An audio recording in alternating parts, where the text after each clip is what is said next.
Adventure in Pipeman on W4CY Radio.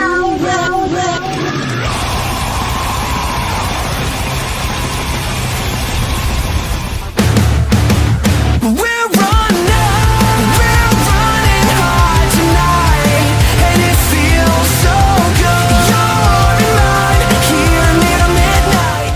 This is the Pipeman here on the Adventures of Pipeman, W4CY Radio, and this is my last interview before I get on the road, and I have to drive 3 hours over to the west coast of Florida for an Alice Cooper show, and then drive 3 hours back, and then tomorrow morning, 3.5 hours up to Daytona for one of my favorite festivals of the whole year. Welcome to Rockville. And I have with us our guest who, it's close. My real name is Dean and he's Dion.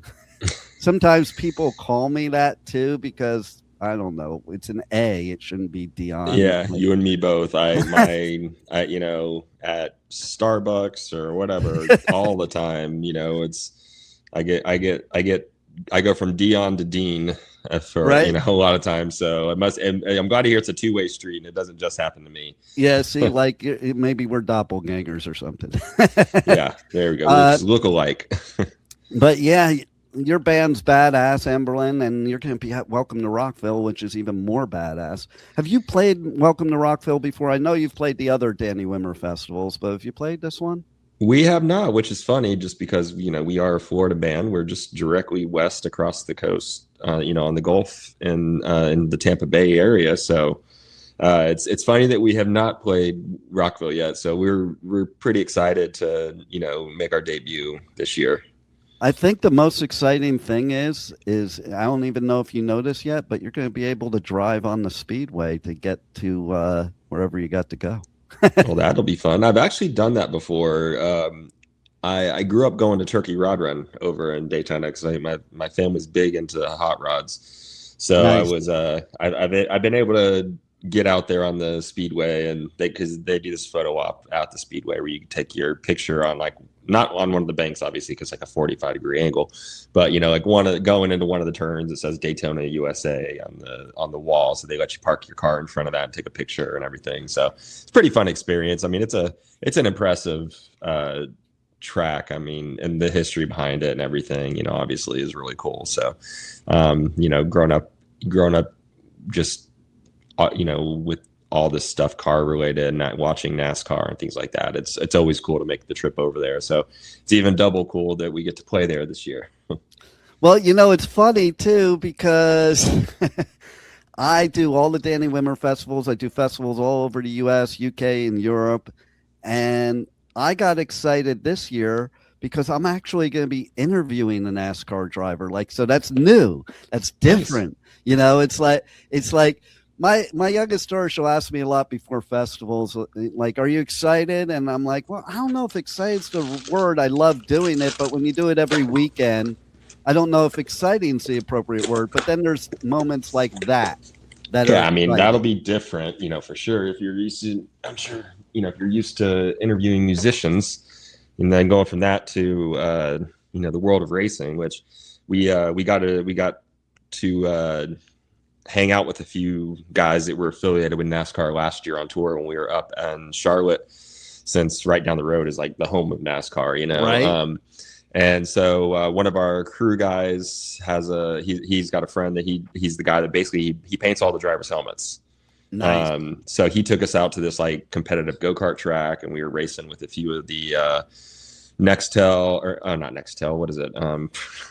Nextels. They've been defunct for years. Anyways, we were racing with a few of the you know, kind of like drivers from like the couple steps, you know, below you know, the main, you know, drivers. But and we got is it next something like that. There was a couple of I don't know because I don't know the NASCAR. I can't remember. Yeah, I obviously don't keep up with it anymore. But yeah, so we you know, we got to drive with a few of the drivers, which was really fun at this go-kart track. And then Dale Jr. came out to say hi. Wow. Which was crazy. I mean, you know, I grew up watching Dale Earnhardt Sr. race, and was watching the race when he, you know, had his unfortunate accident. And and of course, watching Dale Jr. drive as well was, a part of growing up. So it was really cool to meet him and, got to take a picture with him and stuff. Nice. So it was really cool, but it's really just interesting getting a little insight into that world there. Cause I mean, it's not like, the NFL or whatever, where, all the teams are spread across the US, right. With NASCAR, you basically are in that area. So it's like, when they say it's the home of NASCAR, that's because that's where like every team is, and most of the drivers live there. So just a weird world to get some insight into. So that was really fun. I'm always interested because, having dialogue with people that, they ask a lot of questions about, what it's like being in a touring band and things like that. And then I get just as excited, like asking about like, well, what's it like with like, working on the NASCAR circuit, like, it's, because you got all these different levels, people start on like competitive go-karts and they'll go up to like the sprint cars and like, then they're driving the trucks, and it's just such an interesting world to me. So it's cool to meet people in different fields like that are doing really, interesting things. What I think's really cool too is, okay, so hearing you say all those things, what came to mind immediately is like, wow, that's pretty cool. A musician fanboying out on a NASCAR driver. Like it just makes you like a normal person. Like people look at musicians like they're not normal people sometimes. Like we're only going to be into music. Right. And like you don't get like, oh my God, to somebody or whatever, and it just shows you're just like they are. Yeah, I mean, I think, it's everybody's got their interest, and and like I said, even if I wasn't into NASCAR, I would still be enamored by the whole thing. Right. I always like hearing like what it's like in different industries or whatever, like talking, when we've had shot music videos in the past, and we've had to hire actors, one of our music videos years ago, we had a couple of people that, they were younger actors that were trying to break in, so they were affordable for us. They were, they weren't celebrities yet, but it was just really interesting talking to them about, the world of acting as they're there, filming a music video for us. So it's, like I said, it's just cool meeting people in other fields and like hearing what it takes to, be competitive and make it in those other fields, because I mean, I've been playing in bands since I was 14 years old, and, that's like just what I know. And, so it's super normal to me, but it may not seem normal to somebody else, and vice versa. What seems normal to them is like really intriguing to me, Yeah. So it's, and, and I'm a talker. I like just talking to people and getting to know them and everything. So it's always fun when it's something you're actually interested in, you get to hear some like, inside scoop on things and whatever. Yeah. And it's like at that Daytona Speedway, it is a trip because first year we were over there from Jacksonville, I was looking at the wall and I'm like, it does not look like that on TV. That wall looked scary. Okay. Yeah. In person, it's like, holy shit, I couldn't even stand on that wall, much less drive it.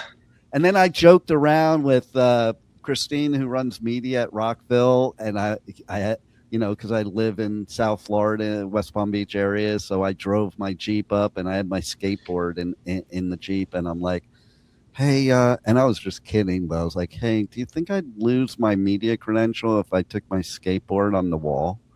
And like, and it's like, I was saying something to my son, like, yeah, I wouldn't have done it till after the festival's over because I can't break all my bones before doing interviews. Yeah, we actually instituted a no skateboarding rule on one tour because, a few of the guys brought their skateboards, and like one of our crew guys almost dislocated his elbow. Our guitarist Christian almost like twisted an ankle, and our tour manager was like, "That's it. No more skateboards the rest of the tour." That's great. See, I love stories like that. And speaking of stories, okay, so let's go back to when you were 14, because it's also interesting to me because my grandson, who's going to be coming to Rockville, he just turned 15.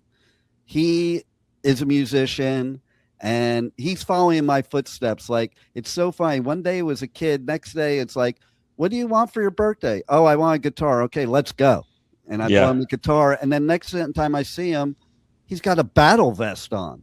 I'm like, holy crap, he's not my kid's kid, he's my kid. Yeah.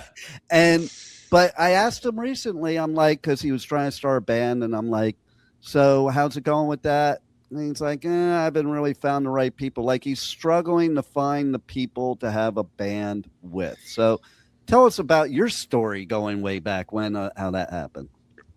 I was fortunate. My brother, my older brother, when we were young, my dad had a drum set. My dad was a drummer.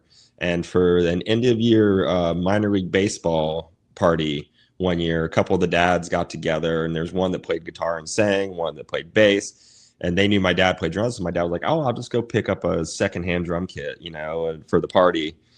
At a pawn shop or something. He actually he ended up finding, which I don't know what he paid for it. I was only like 12, but he ended up getting this gold Slingerland jazz kit that was, just beautiful. It's like, it wasn't, he didn't just buy some like cheap drum set. He found a drum set for like a decent price. I'm sure my mom wasn't happy about it, but from that point on, after they did the end of the year party, we had a drum set in the house. So my brother and I would fight over who could play it, and eventually I got sick of him pushing me off because I was the little brother. So I decided I wanted to try and play guitar or something. Well, a kid down the street already played guitar, so we decided we were going to start a band. I needed to play bass. So I had some money saved up from mowing lawns and stuff around the neighborhood, and I went and bought for like $120, this cheap Cruise bass and a Crate 110 little practice amp, and started taking lessons and things like that, and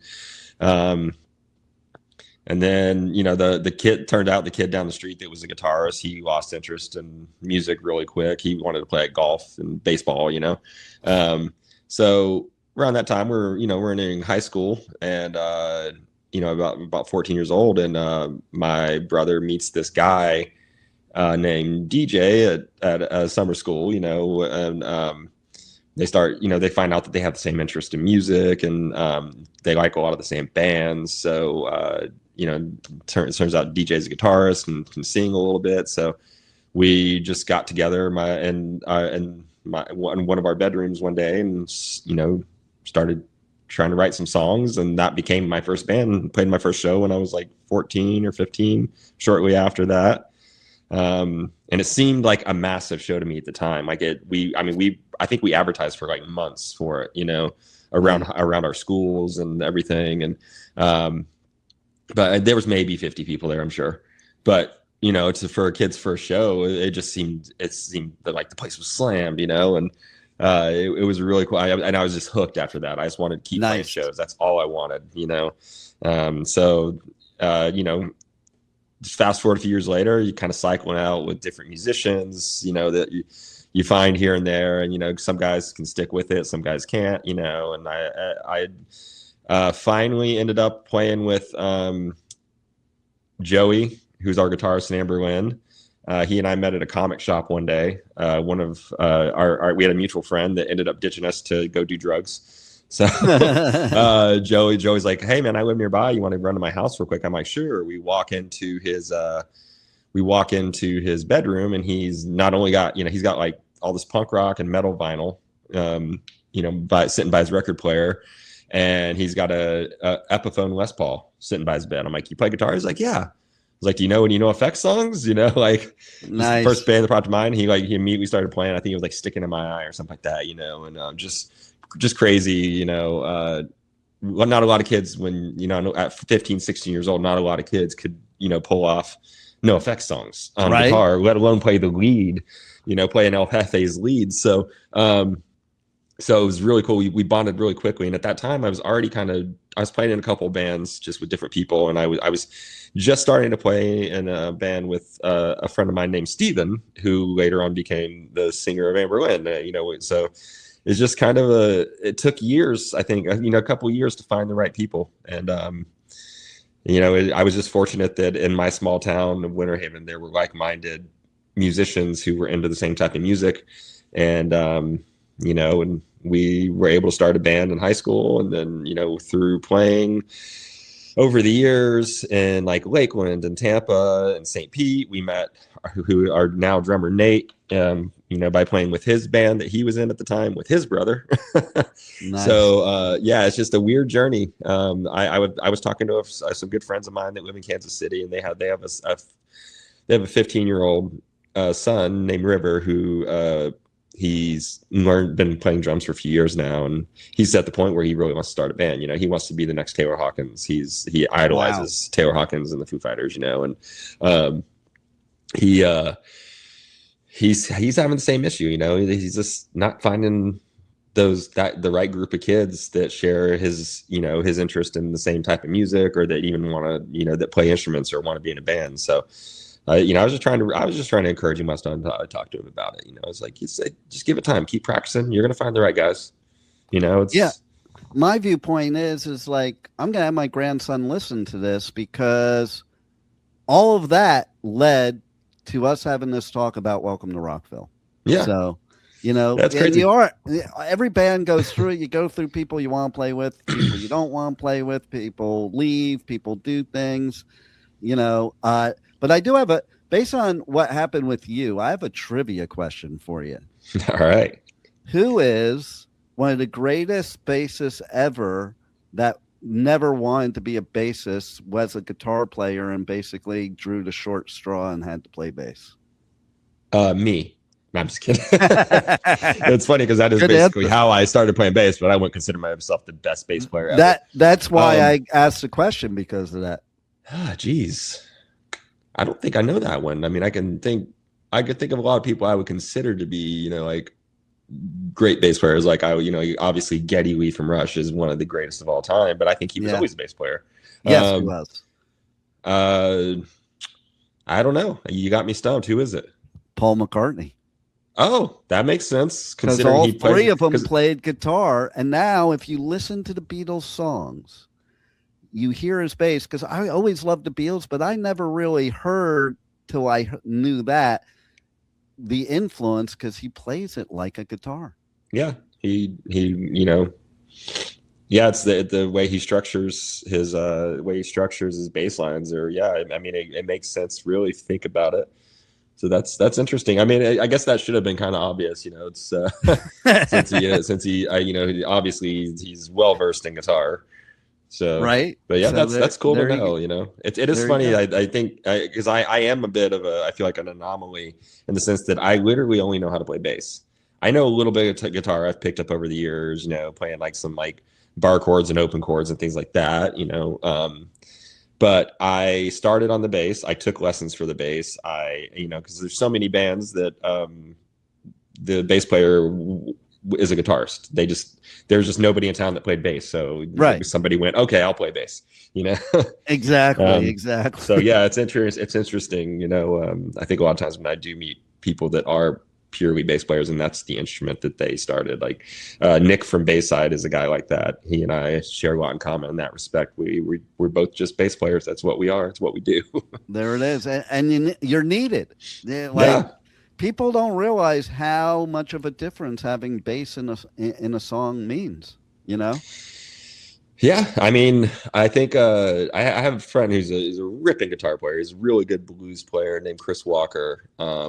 And it's funny, he got asked to fill in on a bass for some band that was kind of doing like a little, like there was like this blues band, and they were doing like a reunion, but their bass player wasn't around anymore. So they asked Chris if he could fill in on bass, and he's like, I guess so. And he calls me up and asks if he could borrow a bass.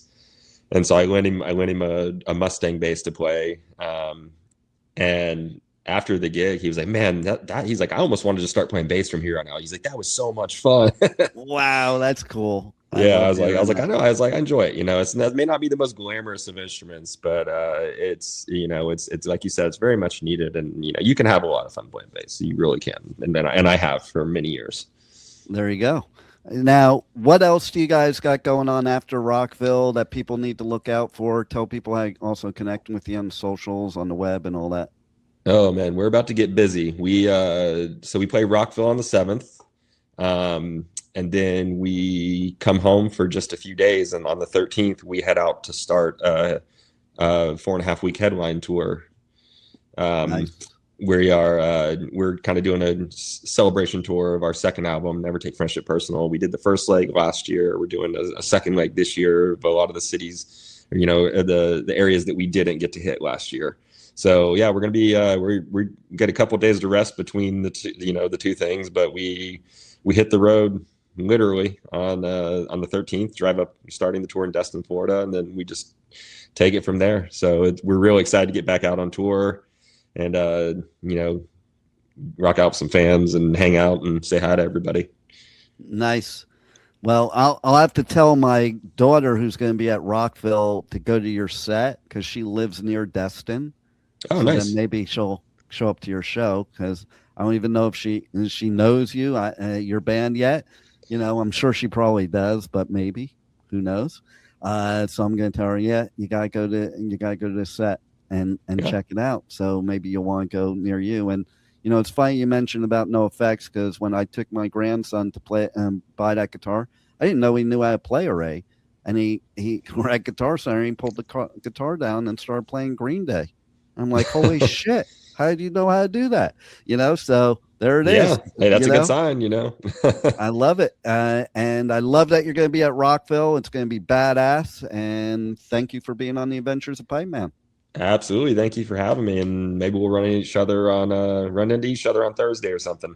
There you go. Yeah, and if you're in the media area, just come say hi, or if I see you out there. I think we actually will be, so I'll try and keep an eye out for you. I do know we have a couple of on-site interviews in the afternoon after we play, so yeah, maybe we'll run into each other. All right, sounds good. Let's make it a point, and anything you need, just let me know. All right, thanks for having me, man.